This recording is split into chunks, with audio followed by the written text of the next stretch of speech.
It's not turning on 100% of the time.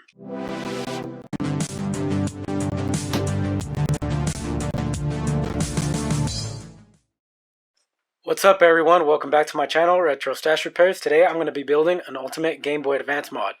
I have a box right here with a bunch of goodies from Retro Game Repair Shop to complete the build. First thing I'm going to do is confirm this Game Boy works. I did purchase it off of eBay recently, so I don't remember if it worked good or not. So far so good.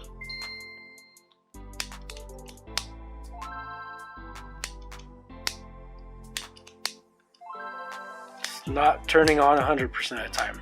So the power switch will need a cleaning, but no big deal. Let's go ahead and test out a game with it real quick.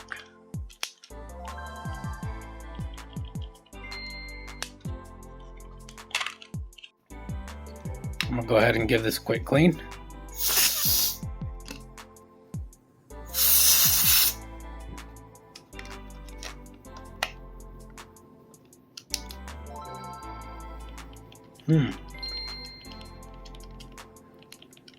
Don't remember it stating that games didn't read, but it's going to do something there.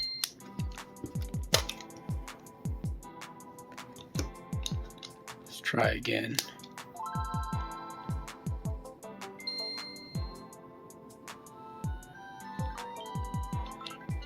So yes, it's playing fine. It just might need a quick clean, but should be all good.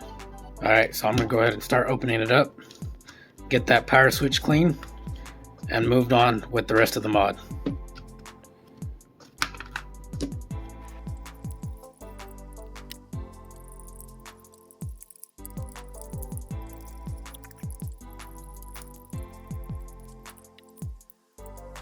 Okay, before I go any further, I'm going to be explaining what I'm going to be putting in this build.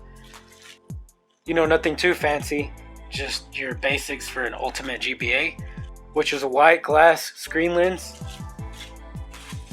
a new shell, new speaker and buttons, an IPS V2 Lcd screen, and a USB-C charging battery. So I did think about adding an RGB LED button kit, but I'll save that for a future video. There's also amp kits to make your sound louder, but not including that in this one. I'm going to keep it somewhat simple because there are tons of mods out there nowadays.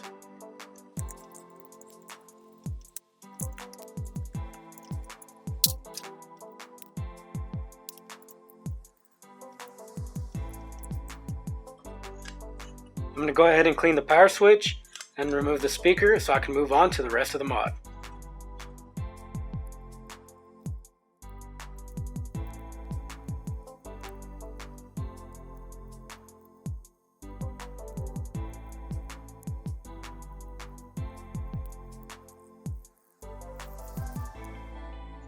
What I like to do with the power switch on the little tiny pins is bend them up slightly a little bit, so I have better connection when putting it back in.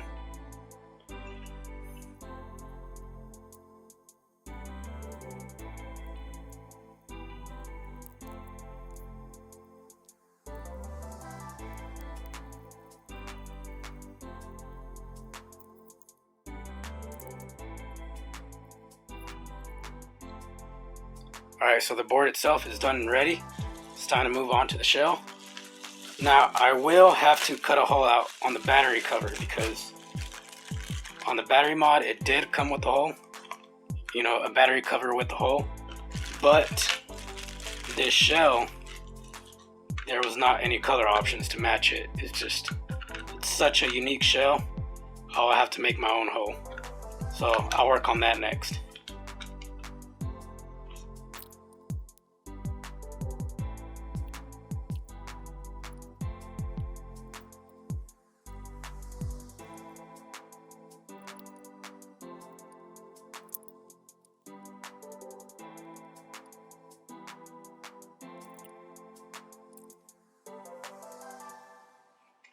I'm going to be using a drill to drill out a couple holes and then carve the rest out with the Dremel.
Alright, so next step is to cut the necessary parts from the shell for the battery to fit.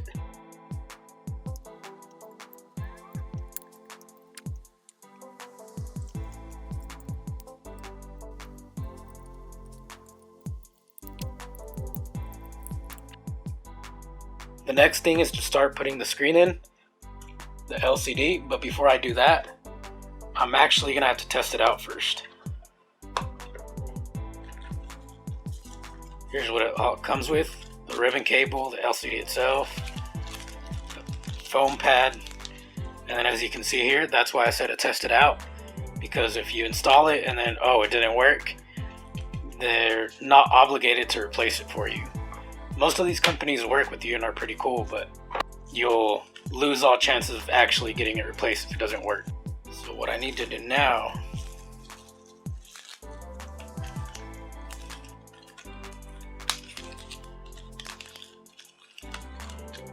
is actually put the board in something so I can test it out.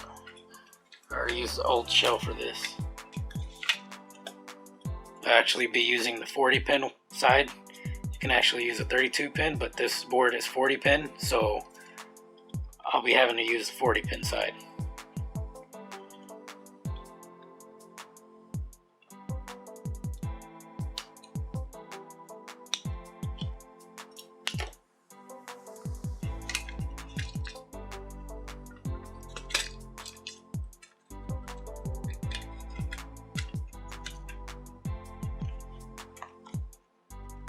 Go ahead and pop a game in.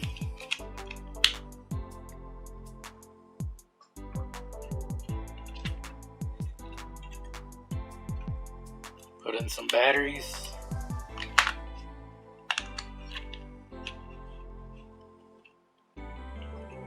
And then connect the screen.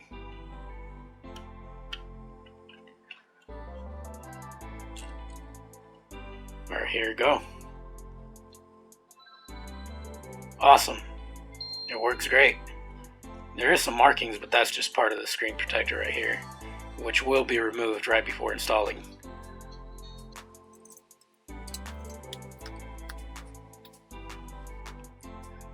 Now that the screen is confirmed to be working, it's time to install it, solder some wires, and put it all together.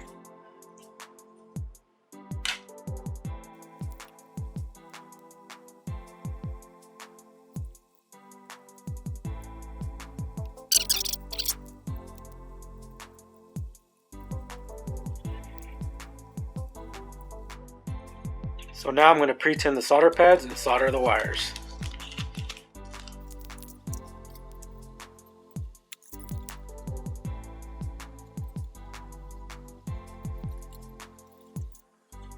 By the way, I don't have to solder a wire to the ground pad because there's already connection to the board itself. Not sure if the 32 pin requires it and that's why it's there.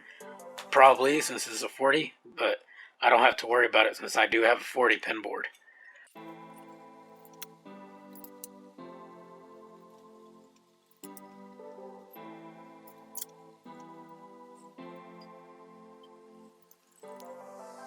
Go ahead and clean the area with some IPA.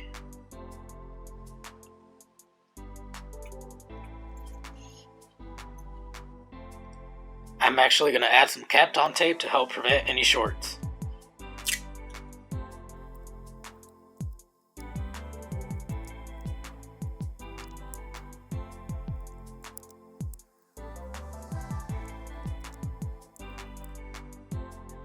I'm actually going to be soldering the left and right trigger wires to the triggers themselves on the back, not the test pads.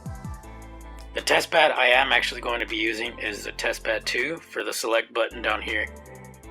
Now if you do want to use the test pads for the triggers, it will be the test pad number 8 on each side, right here and right here.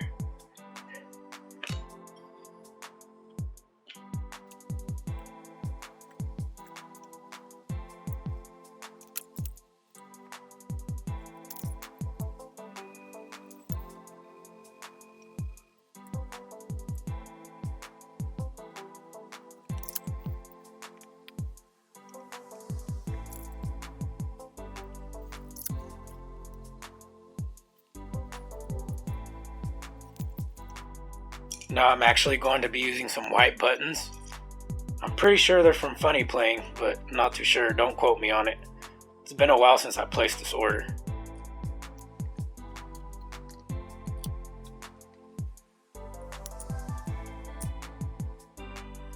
I'm also going to be reusing the little metal tabs off the original buttons.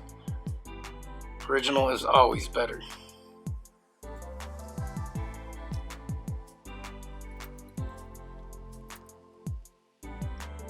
Here's some white rubber membranes as well.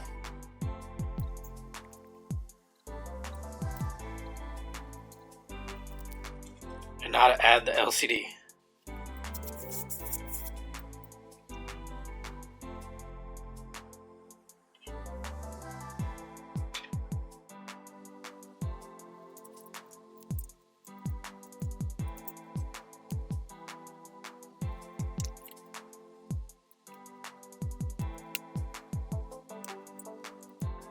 Now I just need to connect the screen and I'll be almost done.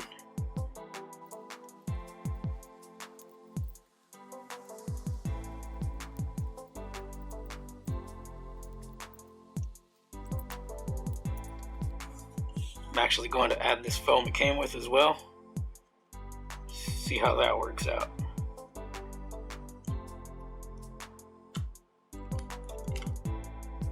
Nope.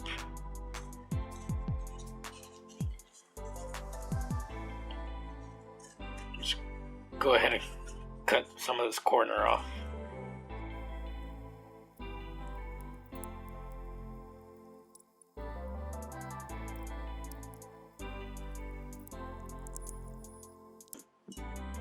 I'm actually going to have to use the screws it came with, like with the shell, because the OEM screws are just a tad bit longer.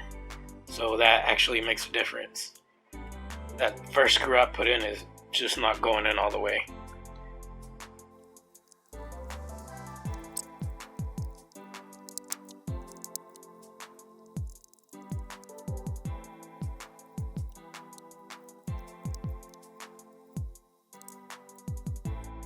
Alright, now just solder the trigger wires.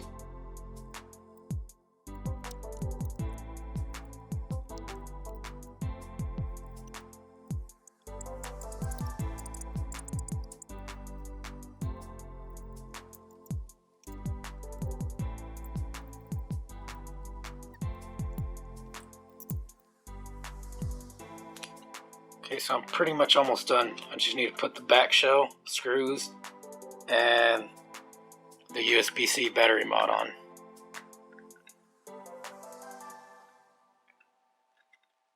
Hopefully I'm not forgetting anything.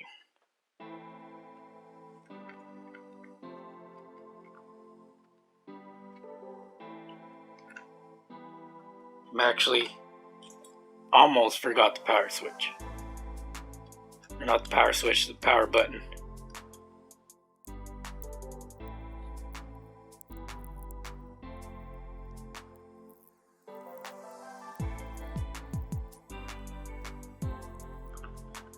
Oh gosh.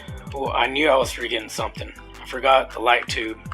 And either way I have to undo the screws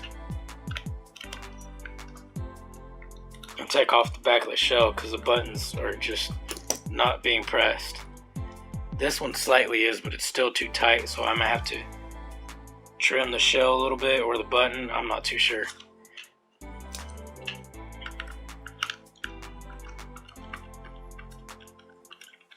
Not sure if that's a button issue, an aftermarket button issue, or an aftermarket shell issue. That's definitely not going to work how it is. Alright, and I also almost forgot the metal rail for the cartridge slot. That was just blew right over my head. I'll try to the OEM one, see if it fits.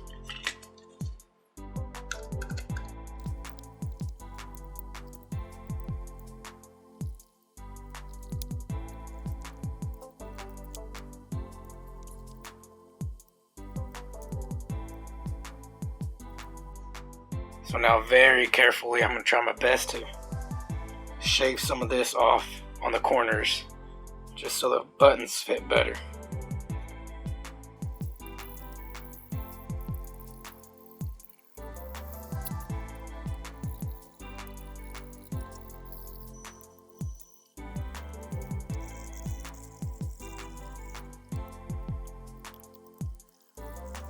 Alright, also I'm going to take off a little bit of plastic from these ends.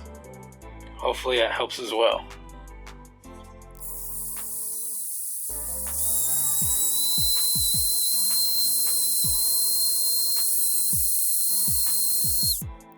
Actually, now that I remember, these aren't funny playing buttons, so it might be a button problem. The reason is because this is actually a commission, and some of the buttons were going to be white and others were going to be like a clear holographic ones. So I went ahead and ordered regular buttons because the person who this is for actually ordered those holographic buttons, so they'll be changing them out once they get it. But hopefully this helps.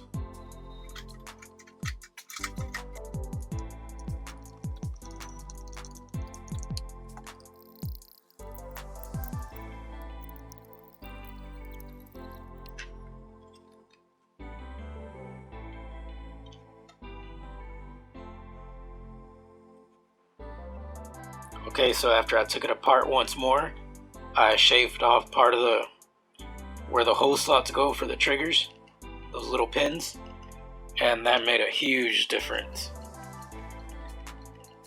Actually feels pretty good now.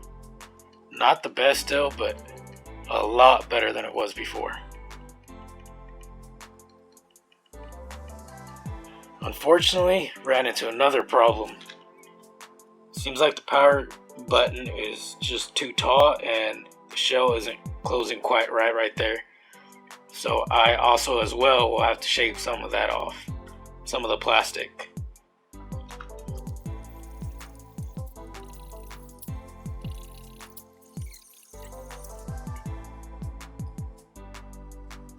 So now that the trigger buttons feel a whole lot better, it's time to put the rest of the screws in and install the battery mod.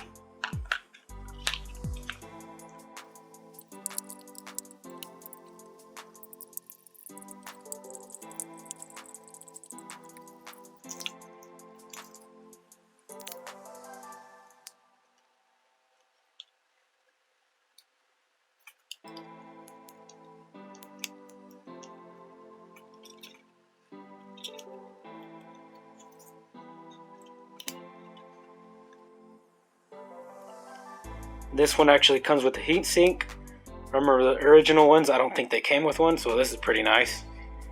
Help prevent the battery from overheating.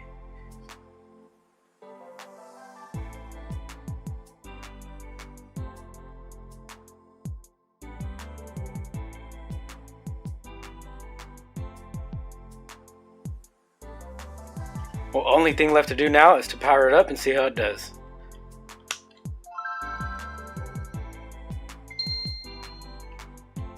Awesome. Looks really nice. Let's see if it charges.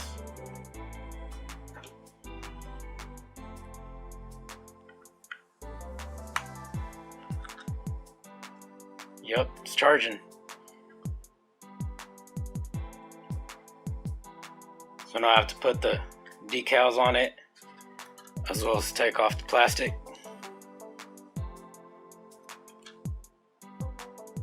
I was almost forgetting to put the decals on it, so I'll do that next. And then test a game with it. And then test a game out with it.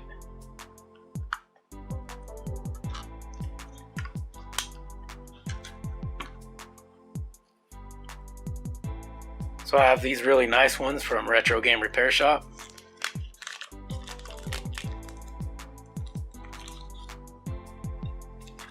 Just to add that extra touch.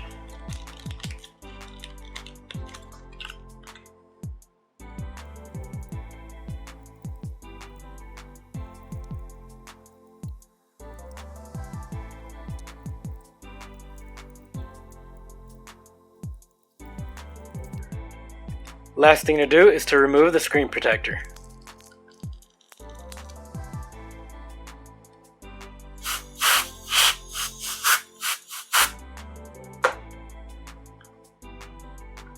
Now let's test out a game with it. I'll be using Super Mario Advance.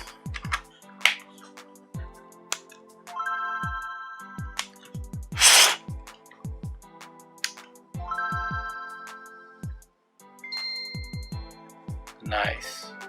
Let's see if the brightness controls work.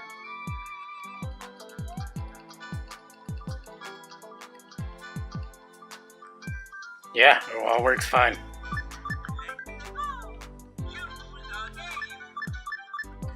Awesome. So it all works good. So it's a pretty much finished mod right there. Alright, so that's it for this video. Overall, I think it comes together pretty nicely. Love the holographic logo on the screen lens itself, as well as the stickers on the back.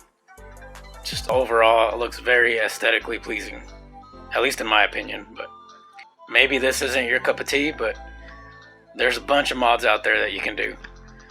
So if y'all want to continue seeing awesome mods and repairs, make sure to subscribe to my channel, and be sure to check out my Game Gear video up here where I repair a no power Sega Game Gear. Thank you all for watching. See you next time.